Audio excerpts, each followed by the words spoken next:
Mbak Lia. Mungkin kenal dulu ya, Iya. dikit aja kenalan. Kenalin dulu. Nama saya panjang, panggil aja Lia. Umur saya Panggil 20. Lia 3 kali. Muncul. Umur saya 26 tahun. Pekerjaan saya nggak ada sih ngerjain orang. Soalnya pengangguran kan nggak ada kerjaan lain gitu kan. Kerjaan pacar ya? Aduh. Apa sih? Aku juga pengangguran sejati. Semoga nggak selamanya. Jangan. Makanya bikin video biar nggak nganggur. Oh iya. Berarti saya harus mencari kegiatan lain gitu ya. Apa ya? Itu main gitar. Aduh. Bagus banget main gitarnya. Malu.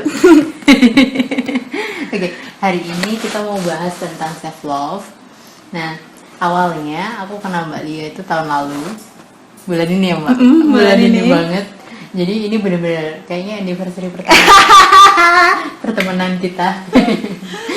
Nah, ketika itu aku tuh ada yang kaget karena rambutnya warna hijau gitu. Nah, terus beberapa minggu kemudian rambutnya ganti warna biru. Nah, terus aku jadi keingat kemarin waktu awal bikin YouTube dan bikin novel, kenapa nggak berbagi info aja gimana cara Mbak Lia buat mencintai, menerima dan memahami dirinya sendiri. Kebetulan kita sama-sama psikologi ya, jadinya pasti mungkin beberapa teman di luar sana juga membutuhkan informasi ini kayak gitu. Nah, gimana Mbak cerita perjalanannya itu? Awalnya tuh kok bisa rambut warna ngejreng gitu ya. Jadi pada dasarnya sih saya suka warnain rambut. Jadi dari kuliah semester berapa gitu saya selalu mewarnain rambut, tapi mesti warna gelap. Oh, hitam, biru Hitam gitu.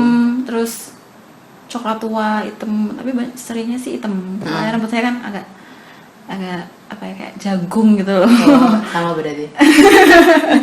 Nah, terus waktu itu kan masih kuliah ya.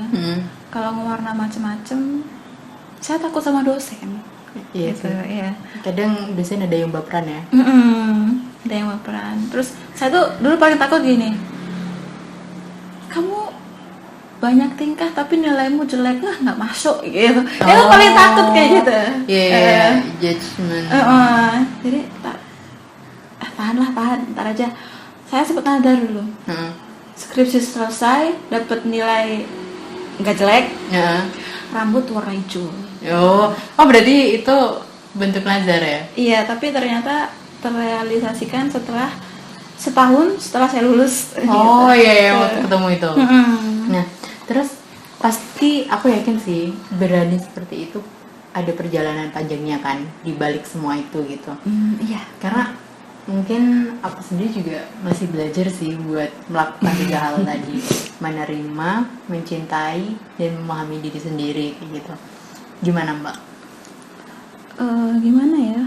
Kalau jujur ya, dulu saya sempat, aduh aku punya badan gendut sih. Waduh, aku segini loh. Aduh, kok aku punya bibir tebal banget sih. Aduh, aku punya lubang hidung kok lebar banget sih kayak gitu. Terus itu masalah fisik ya. Terus juga ke masalah keluarga juga pernah sih dulu ditolak. Soalnya keluarga saya kan nggak apa ya, pisah gitu loh. Gitu. Jadi sempat tertolak oleh pertemanan, oleh percintaan pernah. Nah terus juga, tapi setelah merasakan sakit akhirnya saya memutuskan buat pokoknya tahun 2017 saya nggak mau pacaran, nggak mau temenan yang terlalu dekat sama siapapun gitu. Jadi emang benar-benar membiarkan apapun jalan dengan sendirinya. Jadi situ mulai penerimaan itu datang ya? Karena sedikit orang yang datang ke kehidupan kita Hah? lebih sedikit yang ngejudge gitu. Oh, Kalau dulu saya mikirnya gitu. mungkin itu aku ngerasain juga sih. Kayak sometimes beberapa orang itu memang melakukan itu nggak tahu dengan alasan apapun. Mereka nggak tahu juga dampaknya ke kita itu seperti apa kayak gitu. Nah, mungkin teman-teman pembelajaran juga buat teman-teman di luar sana yang mungkin udah ada niat kayak gitu, dipikirin lagi ya Mbak ya. Karena jujur ya, aku sendiri juga nggak jauh dari kayak gitu ya. Setiap keluarga kan juga struggle ya, juga berjuang dengan masalahnya masing-masing. Sama aku juga pernah dibully sih. Zaman SMP tuh aku pernah Mbak. Jadi nggak tahu kenapa banyak banget cewek-cewek dari beberapa kelas itu kayak datengin aku kayak gitu. Itu pernah, jadi kakak kelas juga pernah. Terus padahal aku tuh bukan orang yang banyak tingkah, bukan orang yang kayak gimana kayak gitu. Nah, jadinya apa ya, bikin aku orang yang makin introvert ke depannya kayak gitu. Nah, tapi akhirnya kalau aku secara pribadi nemuinnya itu kayak gini, ya udah, aku jadi diriku sendiri, biar yang datang adalah orang-orang yang benar-benar pengen datang, pengen berteman kayak gitu. Kan kita semua pasti struggle juga ya. Awalnya Mbak Lia bisa menerima keadaan, kan tadi dibilang bibir tebel, lubang hidung gede, terus di ini orang kayak gitu. Itu awalnya gimana bisa? Ya udah, biarin orang mau ngomong apa kayak gitu. Waktu itu ini ya, kebetulan waktu akhir-akhir masa kuliah gitu saya akrabnya sama orang-orang yang sama-sama memiliki masalah sendiri-sendiri gitu. Jadi ada beberapa teman, nggak banyak sih, ya cuman orang-orang itu aja punya masalah sendiri-sendiri yang menurut saya tuh kalau saya jadi mereka saya nggak sanggup. Tapi mereka juga bilang kalau mereka jadi saya mungkin mereka nggak sanggup gitu loh. Yes. Jadi kayak dari situ kita deket, terus akrab, terus mereka tuh juga bukan orang-orang yang suka ngejudge gitu. Terus ya akhirnya di situ saya mulai akrab sama mereka, terus ya sedikit demi sedikit healing dengan sendirinya. Jadi penerimaan itu datang ya dia let it flow gitu ya. Let it flow gitu. Tiba-tiba kok aku dikatain orang kayak gini kok biasa aja sih gitu loh. Tiba-tiba seperti itu. Iya sih. Karena menurutku awal dari semua itu, judgement itu adalah kondisi ideal yang ditanamkan, ya nggak sih? Benar-benar. Jadinya pokok cewek itu harus kurus tinggi langsing, cowok harus atletis. Padahal kenyataannya nggak semua orang sama Tuhan dikasih yang seperti itu. Jadi penerimaan itu menurut Mbak penting nggak? Penting banget. Penting banget, apalagi dari diri sendiri gitu loh. Itu kayak itu fardu ain dimiliki oleh semua orang. Yap. Berarti mungkin teman-teman yang ada di luar, sebelum kalian mencintai orang lain, cintai diri kalian sendiri. Nah, terus awal-awal kesulitan nggak sih Mbak buat memahami? Kan sometimes aku sendiri masih kayak struggle juga sih. Apa sih yang aku pengen kayak gitu? Gimana sih memahami diri kita sendiri gitu? Aku pengennya apa? Aku maunya apa? Aku pengennya jadi apa kayak gitu dan sebagainya. Gimana ya?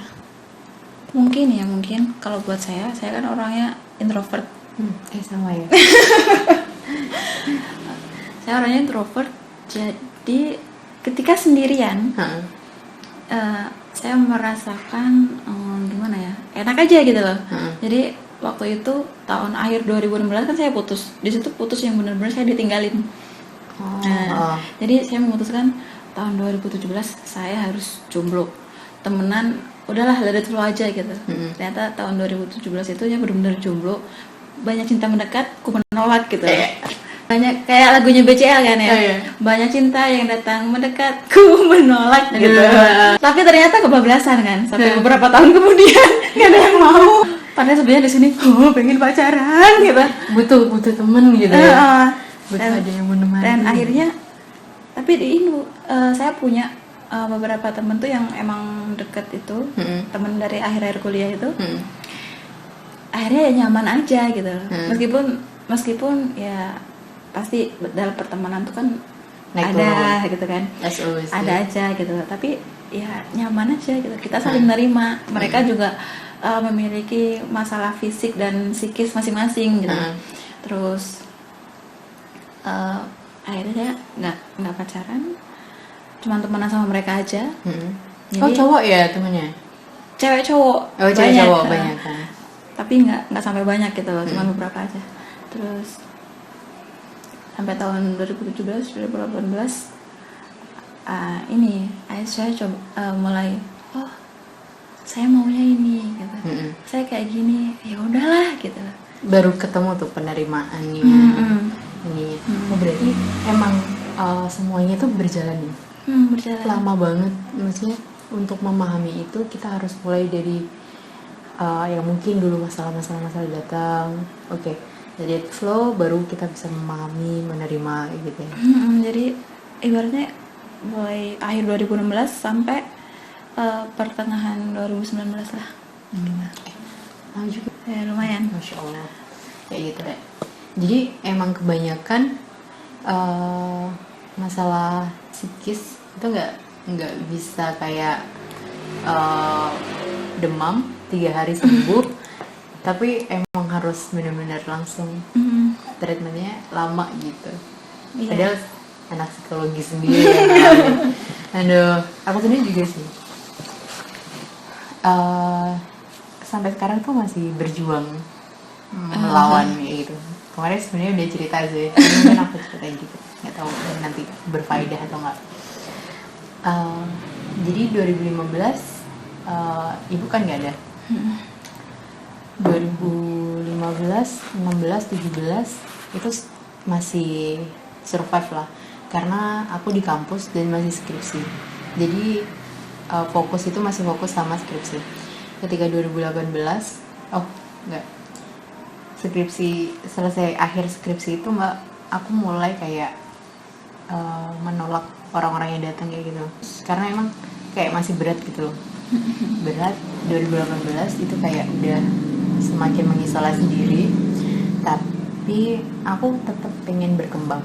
Makanya 2018 ketemu Mbak, terus aku masih ikut hal-hal lain, tapi emang secara sosial aku batasin banget. Jadi orang-orang yang emang bikin berat itu kayak close the door, udah close the door, bangun benteng yang tinggi-tinggi buat orang-orang yang mungkin nggak bisa memahami keadaan kayak gitu.